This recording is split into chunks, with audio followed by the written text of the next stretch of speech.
5వ ward YSR Congress party నాయకులు కార్యకర్తలు అలాగే అన్ని గడపకు వెళ్తున్నటువంటి పరిస్థితి చూసి అందరూ బ్రహ్మాండంగా స్వాగతించినటువంటి వారందరికీ కూడా హృదయపూర్వక నమస్కారాలు.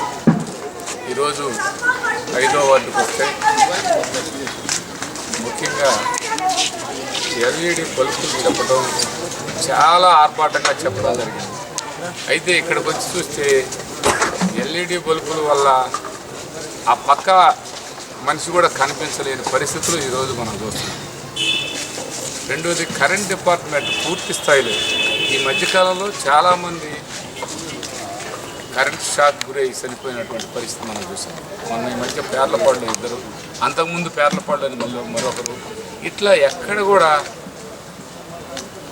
డిపార్ట్మెంటు వేజ్గా కనీసం దానికి కొన్ని ఏవైతే అక్కడ దగ్గరలో అందుబాటులో ఉన్నాయో అవన్నీ తీసుకొచ్చి ఆ కొద్ది హైట్లో ట్రాన్స్ఫర్ పెట్టడం ఇలాంటి చేస్తున్నటువంటి పరిస్థితి చూస్తే చాలా బాధాకరమైనటువంటి విషయం.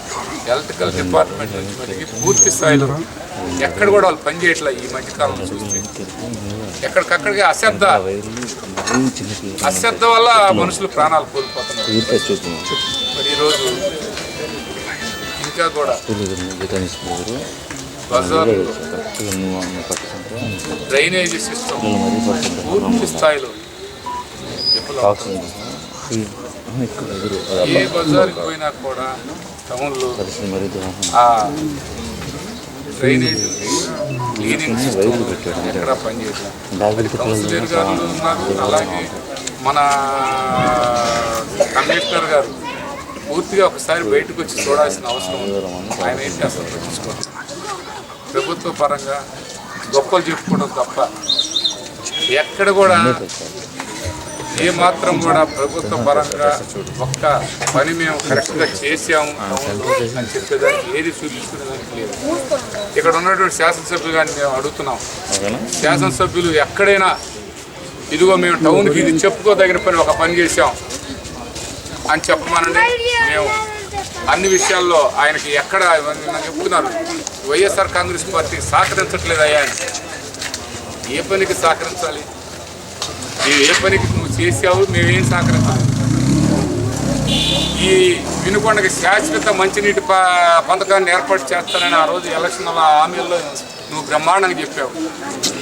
ఈ రోజుకి ప్రభుత్వ పరంగా ఒక 10 ట్యాంకర్లు పెట్టి ఆ ట్యాంకర్ల మీద మీ బొమ్మలు వేయించుకొని ఏదో గొప్పలు చెప్పుకోవడం తప్పితే మీరుగా ఈ మంచినీటి సమస్యని ఎక్కడ కూడా తీర్చిన సందర్భం లేదు.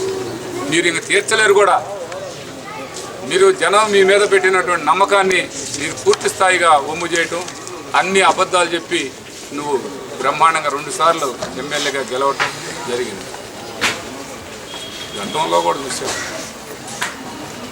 వినుకొండ పట్టణానికి ఎన్ని విషయాల్లో ఒక చెప్పుకోవడానికి ఒక పార్క, ఒక స్టేడియమా, ఒక వాటర్ స్కీమా, లేక మీరు ఒక కమ్యూనిటీ హాలా, ఏదో చెప్పండి. ఈ వినుకొండకి మీరు డెవలప్ చేసాం మొట్టమొదటి స్థానం అనే దానికి దేనికో మొట్టమొదటి స్థానం అనేది మేము అడుగుతున్నాం. కాకపోతే మీరు మీ ప్యాకేజీల కోసం ఇవాళ ప్రభుత్వం కూడా ప్రత్యేక హోదా ఉంటే ఏంటంటే దాన్ని గొప్ప అని చెప్తున్నారు. మీరు ఇంకా అంతకంటే ఇంకా అమాయకత్వంగా మాట్లాడితే జనాన్ని మరి అమాయకులు చేసి మాట్లాడుతుంటే ఎలా చెప్తారండి? మీకు రావాల్సిన మన స్టేట్కి రావాల్సిన ప్యాకేజీ ఎట్టా రావాలి, మన వాటా ప్రకారం మనకు ఇవ్వాల్సిన బాధ్యత కేంద్ర గవర్నమెంట్కి ఉంది. ఆ ప్రభుత్వ పరంగా వచ్చే కాకుండా మనకు అదనంగా వస్తున్నది ఏమీ లేదు. పోలవరం ఇవాళ ప్రత్యేక హోదా ఇవాళ ఏం కాదుగా. మరి అప్పుడు ఇప్పటికి తేడా ఏంటో తెలియలేదు. అవన్నీ కూడా ఒక ప్యాకేజీ రూపంలో మేము 2,25,000 కోట్లు ఇస్తున్నామని చెప్పుకోవటం తప్ప మీరు చేసింది ఏం లేదు. ఆ ప్యాకేజీ వల్ల మీరైతే లబ్ధి చెందుతారేమో కానీ పబ్లిక్ అయితే ఎక్కడ కూడా దాన్ని సాటిస్ఫై అవ్వట్లేదు. ప్రజలందరూ కూడా వ్యతిరేకిస్తున్నారు. అలాగే ప్రతి గ్రామంలో కూడా ఇదే సమస్య. రైతులకు కాస్త నష్టపరిహారం కింద 15,000 రూపాయలు ఇవ్వండి, నష్టపరిహారం పూర్తిగా పొలాలు ఎండిపోయిన పరిస్థితుల్లో మళ్ళీ దున్నుకొని మళ్ళీ వ్యవసాయం చేసుకొని మళ్ళీ వేయాలంటే మరి వారి రైతు దగ్గర రూపాయలు పెట్టుబడి లేదు, బ్యాంక్కి రుణాలు ఇవ్వట్లేదు, బ్యాంక్కి రీషెడ్యూల్ చేయమంటే కూడా రీషెడ్యూల్ చేయట్లేదు. మరి ఇలాంటి పరిస్థితుల్లో మనం ఉన్నాం. మరి ఎక్కడ మీరు మొట్టమొదటి స్థానంలో ఉంది వినుకొండ అని చెబుతున్నారు, దేంట్లో మొట్టమొదటి స్థానంలో ఉందని మేము అడుగుతున్నాం. ఇక్కడ శాసనసభ్యులు గారు చెప్పాలి, మొట్టమొదటి స్థానం ఏం స్థానం? బ్రహ్మాండంగా తీర్చిదిద్దే అని వినుకొండ పట్టణాన్ని అన్నారు. ఏం పెట్టారు ఈ వినుకొండలో? మీరు మాకు అర్థం కాదు, మేము చూడండి ఏమన్నా ఉంటే మీరు చెప్పండి. ఇలాంటి కాలయాపన మాటలు తప్ప, ప్రజలను మభ్యపెట్టే మాటలు తప్ప పని చేసే వాళ్ళంటే ఎవరైనా సరే, ఏ పార్టీ అయినా సరే, ఈడ వైఎస్ఆర్ కాంగ్రెస్ పార్టీ వాళ్ళు మమ్మల్ని అడ్డుకుంటున్నారని చెప్పడం మట్టుకు అది దుర్మార్గం. మీరు అభివృద్ధి చేస్తే ఎవరు అడ్డుకుంటారు అనేది మేము అడుగుతున్నాం. దయచేసి ప్రతి ఇలాంటి మెయిన్గా అన్ని చుట్టుపక్కలంతా కూడా హౌసెస్ ఉండి ఇట్లా చెట్లు ఈ విధంగా ఇట్లా ఉంటే పిల్లలు అక్కడికి వస్తే పాములు ఇలాంటివి కూడా చేరుకునే దానికి ఎక్కువ అవకాశం ఉంది. వాటన్నిటిని కూడా క్లియర్ చేయాల్సిన బాధ్యత మున్సిపాలిటీ వారు కమిషనర్ గారికి ఉంది.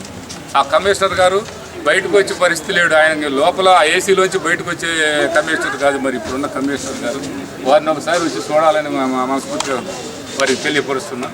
మరి అట్లాగే ప్రతి వార్డులో కూడా వాటరు వర్షం పడిన తర్వాత బయటికి పోయేదానికి కనీసం కూడా దానికి అవకాశం లేని విధంగా ఉంది. ఎక్కడైతే ఇలా ప్లేస్ ఉందో ఆ ప్లేస్లోకి పోయి అదంతా మురుగు వాసన, దానివల్ల పిల్లలకి జ్వరాలు, ఇసుక జ్వరాలు వస్తున్నాయంటే ఆ దోమలు ఇంతంతలా దోమలు పుట్టి ఇసుక జ్వరాలు రావడం, అదే డెంగీగా మారటం, ఇన్ని ప్రమాదాలు ఉన్నాయి. ఇది ప్రభుత్వం పూర్తిగా ఇది మున్సిపాలిటీ వాళ్ళు వచ్చి ఇలాంటి క్లీనింగ్ సెక్షన్ బాగా చేసి కాస్త